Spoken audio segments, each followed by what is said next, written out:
Hai teman-teman Unsri, selamat datang di channel Kinerja. Jadi kali ini kita kedatangan calon gubernur dan calon wakil gubernur KMFE. Nah, jadi di sini ada Kak Farel dan Kak Reina. Silakan say hi dulu, Kak. Halo KMFE. Oke, di sini jadi teman-teman, awalnya yang untuk pertama kali Bella mau nanyain sama Kak Farel dan Kak Reina. Menurut kakak berdua nih, apa sih Pemira itu dari pandangan kakak berdua? Menurut aku dulu mungkin. Iya. Menurut aku pemilihan kalau ditinjau dari kepanjangannya pemilihan raya ya. Tapi kalau secara makna esensi pemilihan adalah ajang bagaimana keluarga mahasiswa terutama Fakultas Ekonomi ya untuk memilih pemimpinnya, kemudian menyuarakan juga hak pilihnya. Jadi makna dari pemilihan ini sangat krusial teman-teman. Ketika teman-teman salah dalam memilih pemimpin, maka itu bakal berpengaruh untuk 1 tahun ke depannya. Oke, bener. Kalau dari Kak Reina nih gimana, Kak? Pemira ini sebagai miniatur dari pemilu ya sebenarnya. Bagaimana di sini kita juga miliknya gubernur mahasiswa dan wakil gubernur mahasiswa, nggak beda jauh ya sama pemilu yang lainnya. Dan secara prosesi dan bagaimana pemilihan kita di sini juga ada KPU yang menaungi kurang lebih sama. Tapi kalau misalnya ada hal lain ya daripada formal-formal mengenai pemira, aku menanggapi pemira ini sebagai tempat atau wadah untuk kita refleksi diri gitu loh. Bagaimana 1 tahun kemarin belakang, bagaimana kita melihat pemimpin yang sudah memimpin di jabatannya, dan bagaimana saat ini kita harus berganti pemimpin lagi. Itu sebagai tempat kita refleksi apakah yang lalu itu sudah baik atau belum. Dengan adanya calon-calon yang ingin meneruskan ini, kita harus bisa memilih mana nih yang kedepannya untuk menentukan KMFE kedepannya lebih baik kayak gitu. Ini sebagai bentuk apa ya, kepedulian kita terhadap KMFE, karena dengan siapapun nanti yang terpilih yang menang kedepannya itu mereka yang akan meneruskan tongkat estafet untuk membawa FE kedepannya kayak gitu sih. Jadi secara singkat tuh Pemira itu menurut Kak Farel dan Kak Reina itu kayak mencari siapa pemimpin baru yang bisa memperbarui FE-nya jadi lebih baik. Oke. Terus nih Kak berdua itu ngambil tagline Cita Brata sama keluarga bersama nih ya. Citra Pata Baharu Rumah Bersama. Oke. Jadi kira-kira nih kenapa sih ngambil, ada dapat inspirasi gitu? Aku bakal menjelaskan dari makna rumah bersama ya. Kayak teman-teman tahu kalau misalkan Fakultas Ekonomi ini kan terbagi menjadi 2 kampus, kampus Indralaya, kampus Palembang. Kemudian juga terbagi menjadi 4 jurusan ya, kalau bisa kita breakdown lagi. Ada manajemen, ekonomi pembangunan, akuntansi, dan juga diploma. Nah, dari sini banyak nih keanekaragaman, baik itu secara karakter, kemudian sifat, kemudian secara perilaku juga, ataupun orientasi dari kawan-kawan mahasiswa KMFE itu sendiri. Nah, maka dari itu kenapa ada rumah bersama, bagaimana layaknya rumah, apapun bentuk, apapun karakter, akan badan eksekutif naungi, akan badan eksekutif tampung lah untuk menggapai visi dan tujuan masing-masing, dan juga akan adanya selaras tadi rumah bersama. Ini tuh tahun kepengurusan ini ibarat rumah dan keluarga gitu ya Kak. Kalau dari Kak Reina nih, kenapa bisa kita ambil Citra Baharu? Sebenarnya ini ada cerita yang unik ya. Kita tuh pas lagi sebelum masa kampanye kemarin, kan pas aku pulang dari Jakarta ke sini langsung ketemu Farel kan. Rel, ini kita belum ada omongan nih mau nama kampanye dan lain-lainnya apa. Langsung kita brainstorming tuh berdua. Dari visi Farel bawa rumah bersama. Terus kita ngeliat, kita kan udah nyiapin grand design dari lama banget ya, nyiapinnya itu. Terus kita baca lagi grand design-nya. Kira-kira apa sih dari yang bisa merepresentasikan grand design kita ini sama apa yang mau kita bawa kayak gitu kan. Terus Farel bilang, kalau menurut aku ini banyak hal-hal yang baru di sini. Terus kita bagaimana kedepannya mau bawa inovasi-inovasi yang baru yang belum ada di BEM kayak gitu kan. So mikir, ini pas banget nih kalau misalnya kita membawa suatu hal yang baru dengan cara membuka lembaran hidup baru gitu loh. Karena kan setiap pergantian periodisasi pasti ada cerita dan hal-hal yang baru dong. Jadi dari situ bilang, apa kita nggak tentang lembaran hidup baru aja ya, tapi kalau kata-kata kayak gitu kayak terlalu klise aku mikir. Terus apa nih Rel kira-kira kan yang masih nyambung. Terus dia ngide buat nyari bahasa Sanskerta. Kita googling Citra Pata Baharu, keren sih kayaknya gitu kan, lembaran baru gitu kan. Terus yaudah kita mau bawa yang ini. Jadi aku sama Farel tuh emang dari awal mikirnya gini, apa yang kita bawa selama kampanye itu nanti yang akan kita terapkan juga di BEM. Jadi dari awal kita memikirkan ini supaya nanti antara kampanye sama yang diterapkan tuh masih berkolerasi kayak gitu, nggak keluar dari apa yang kita omongin kayak gitu. Sebenarnya banyak sih ceritanya dari kita menyediakan KMF ini sebagai rumah bersama, siapapun dari segala keanekaragaman itu kita terima gitu loh sebagai rumah bersama.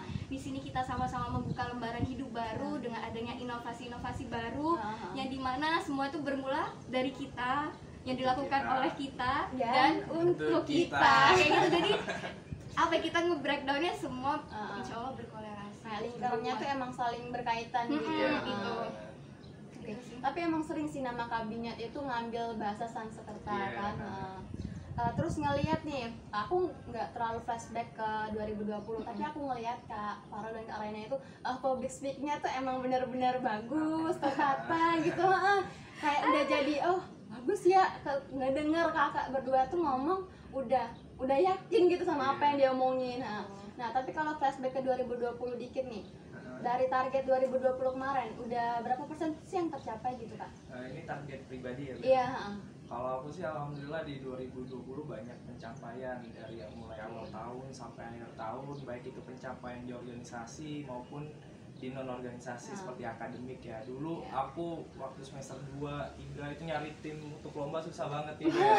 Susah banget. Hingga pada akhirnya di 2020 aku untuk coba lah gimana caranya aku harus ikut lomba bisnis plan, kemudian bisnis case, kalau satu lagi itu lomba trading. Akhirnya aku bisa nemuin tim, alhamdulillahnya dapet 3 tim sama nih. kita. Salah satunya sama Rena. Kalau berbicara tentang non akademik pun seperti organisasi, alhamdulillah banyak juga nih BEM. Dulu walaupun di 2018, 19 juga aku pernah ada pengalaman di internasional, tapi aku rasa itu belum cukup. Nah di 2020 pula aku kepilih mengikuti 2 kali program internasional di Malaysia, kemudian juga di Asia. Itu sih pencapaian aku di 2020. Wah, go internasional nih Pak. Oh iya, sama satu lagi, aku juga aktif nih nulis di platform online tentang investasi dan keuangan. Oke, jadi udah bisa ngerencanain kayak BPC, nulis juga, go internasional. Wah, pakai lengkap banget kan orang Tinggal tunggu jadwal konser kayaknya. Terus udah nulis ya Kak, gimana Kak? Ada nggak kepikiran mau nulis buku gitu? Kalau nulis buku sejauh ini masih rencana pribadi sih, cuman aku juga dari perjalanan hidup aku, kebetulan juga aku punya hobi untuk jadi backpacker nih. Wah. Aku coba untuk merealisasikan cerita kehidupan aku sejak SMA sampai sekarang, tapi masih dalam naskah yang belum sempurna lah. Tapi ada keinginan mau nulis buku. Amin. Boleh juga nih Kak, kayak nulis misalnya nanti udah kepilih nih, amin ya, udah kepilih jadi gubernur. Boleh juga ceritain kayak perjuangan apa aja sih yang dihadapin di BEM gitu kan. Boleh nanti. Kalau dari Kak Raina nih Kak, 2020 tuh gimana sih gitu? 2020 ya. Mungkin kalau untuk aku pribadi, bukan mungkin sih, ini buat aku pribadi bukan suatu tahun yang mudah untuk kita lewati.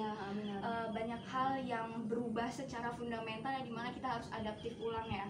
Karena aku banyak target ingin ikut volunteer dan lain-lain. Ada beberapa event internasional yang aku pengen ikut, tapi karena pandemi ini semuanya jadi nggak terlaksanakan kayak gitu kan. Terus oke lah, terlepas dari apa yang sudah tidak terlaksanakan, aku nih lagi bangun usaha, bukan usaha baju gitu kan. Malu aku cerita nih, sekalian promosi ya. Jadi tahun 2020 kemarin aku berdua sama teman aku di SMP buat namanya all shop, namanya Seelop. Jadi kemarin menariknya kita berdua tuh kayak bener-bener dari nyari kain, ngedesain baju, jadi buat baju itu dari nol gitu. Dari sampai cari konveksi dan lain-lain itu kita berkelana berdua sampai akhirnya kita berhasil memproduksi baju itu dan kita udah launching bulan November kemarin dan ya alhamdulillah. Terus nanti mau ada baju lagi ya. Jadi teman-teman jangan lupa lihat Seelop ya. Promosi. Terlepas dari soal bisnis dan ada rencana-rencana yang nggak terlaksanakan, salah satunya ini sih, ada fokus untuk pingin memperkaya lagi ilmu di bahasa Inggris, pingin memperlancar lagi. Terus kemarin sempet apa lagi ya, ikut magang juga. Jadi bulan Juli kemarin sampai bulan Desember sampai aku pindah ke sini, balik lagi ke sini aku nyelesain magang aku dulu. Itu sih. Oke, jadi ternyata sibuk sekali ya di 2020 meskipun pandemi. Tapi di 2020 ada cerita yang apa ya, menurut aku itu makna penting menjadi manusia sih Bel. Di balik seluruh penderitaan, aku di 2020 juga mencoba nih bagaimana menjadi manusia yang bermanfaat.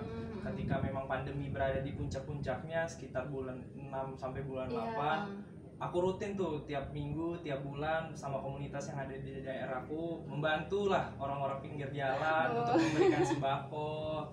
Jiwa-jiwa kepemimpinan itu udah terbangun ya. Alhamdulillah. Salut. Nah, terlepas dari itu kita memang harus adaptif, bagaimana bisa memanfaatkan waktu aja gitulah.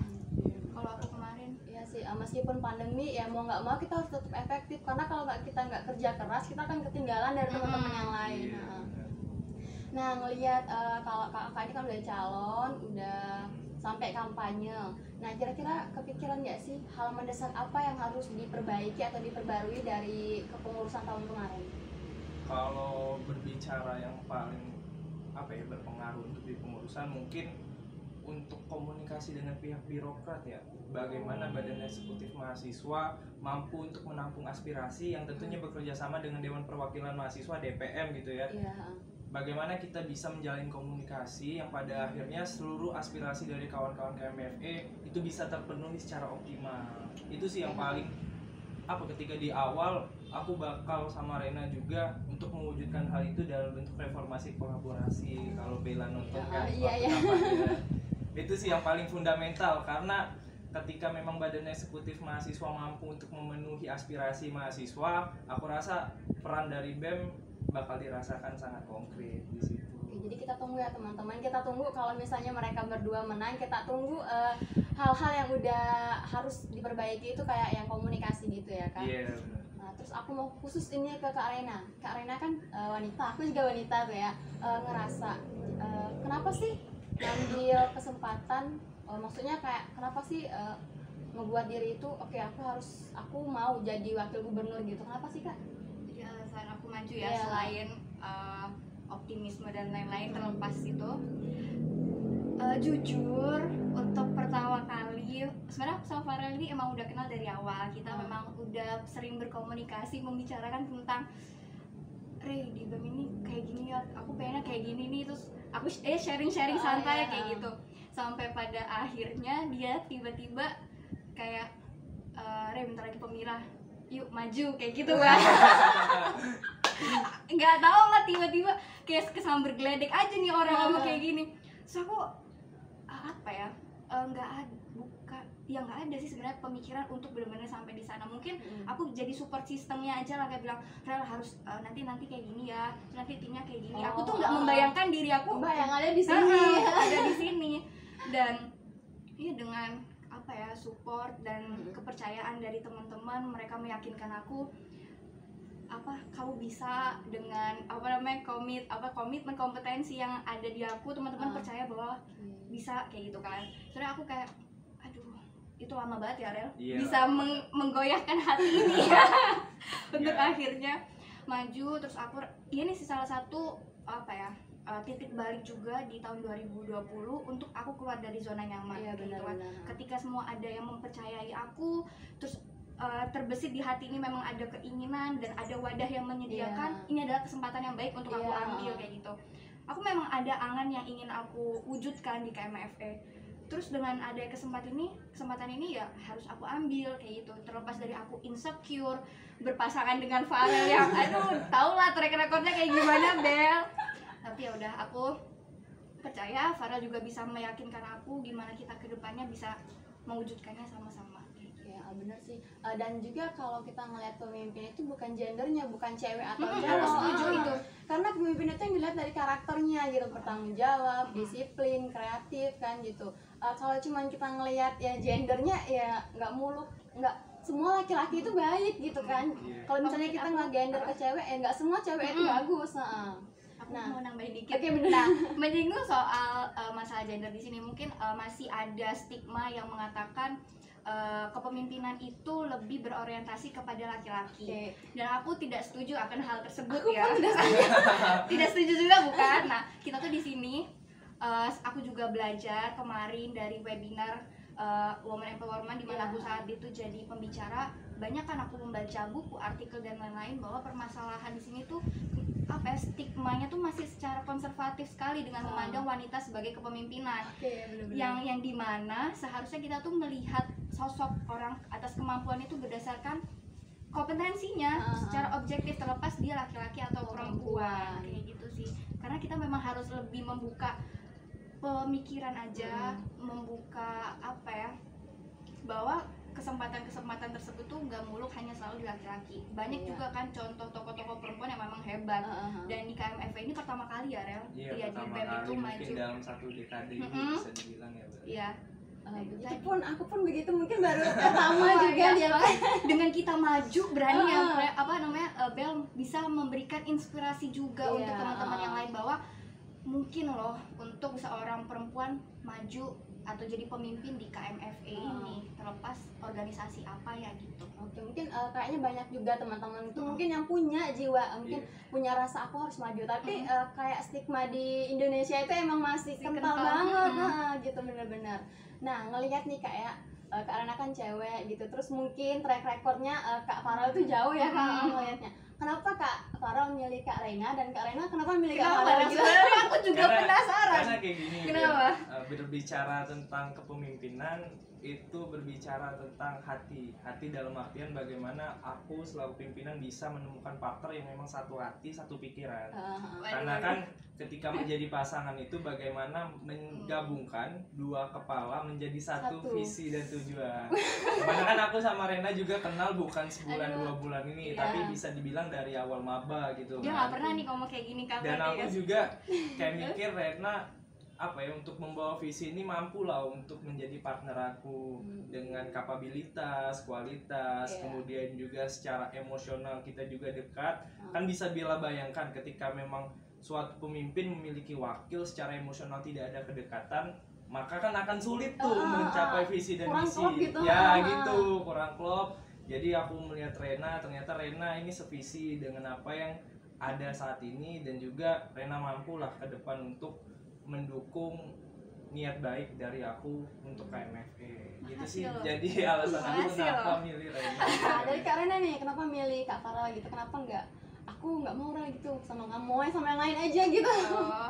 Sebenarnya aku kemarin bilangnya gini sih, karena kalau misalnya memang suatu saat nanti memang kita berdua yang harus maju, aku pengennya dia juga sebagai pasanganku gitu ya, pasangan partner ya gitu.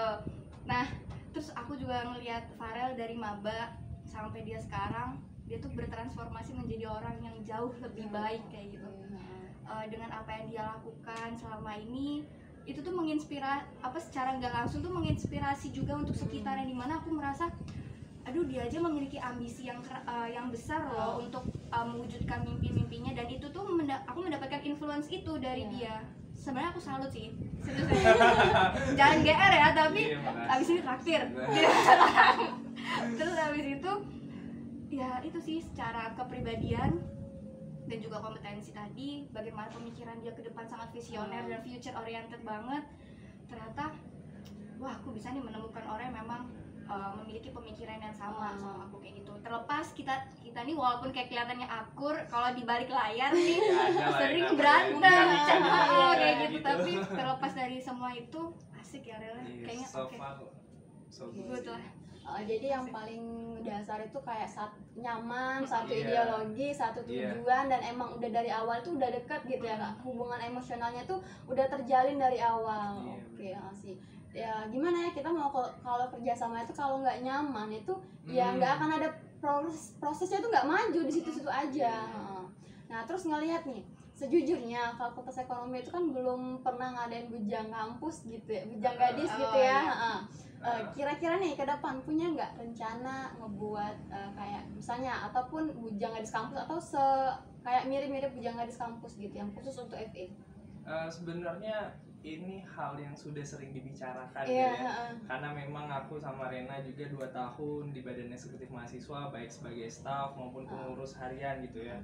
Berbicara tentang bujang kampus, sebenarnya ini ada dilema dalam artian kita juga harus ketahui faktanya bahwasannya bujang gadis di kampus di Fakultas Ekonomi ini sudah ada. Kita harus menghargai dulu, terutama bujang gadis diploma. Nah, ketika memang Badan Eksekutif Mahasiswa ingin membuat hal yang demikian, kita harus sharing pendapat dulu lah, bagaimana dengan diploma, apakah nanti ada dualisme bujang gadis atau seperti apa. Cuman berbicara keinginan, jelas ada keinginan, karena bujang gadis pun bentuk representatif dari Fakultas Ekonomi. Ketika memang ada tamu baik itu nasional, internasional, ini loh perwujudan dari keluarga mahasiswa Fakultas Ekonomi, walaupun hanya 2 orang ataupun beberapa orang. Balik lagi sih ke pertanyaan, kalau ada keinginan, cuma untuk teknisnya mungkin harus dibicarakan lebih lanjut seperti itu.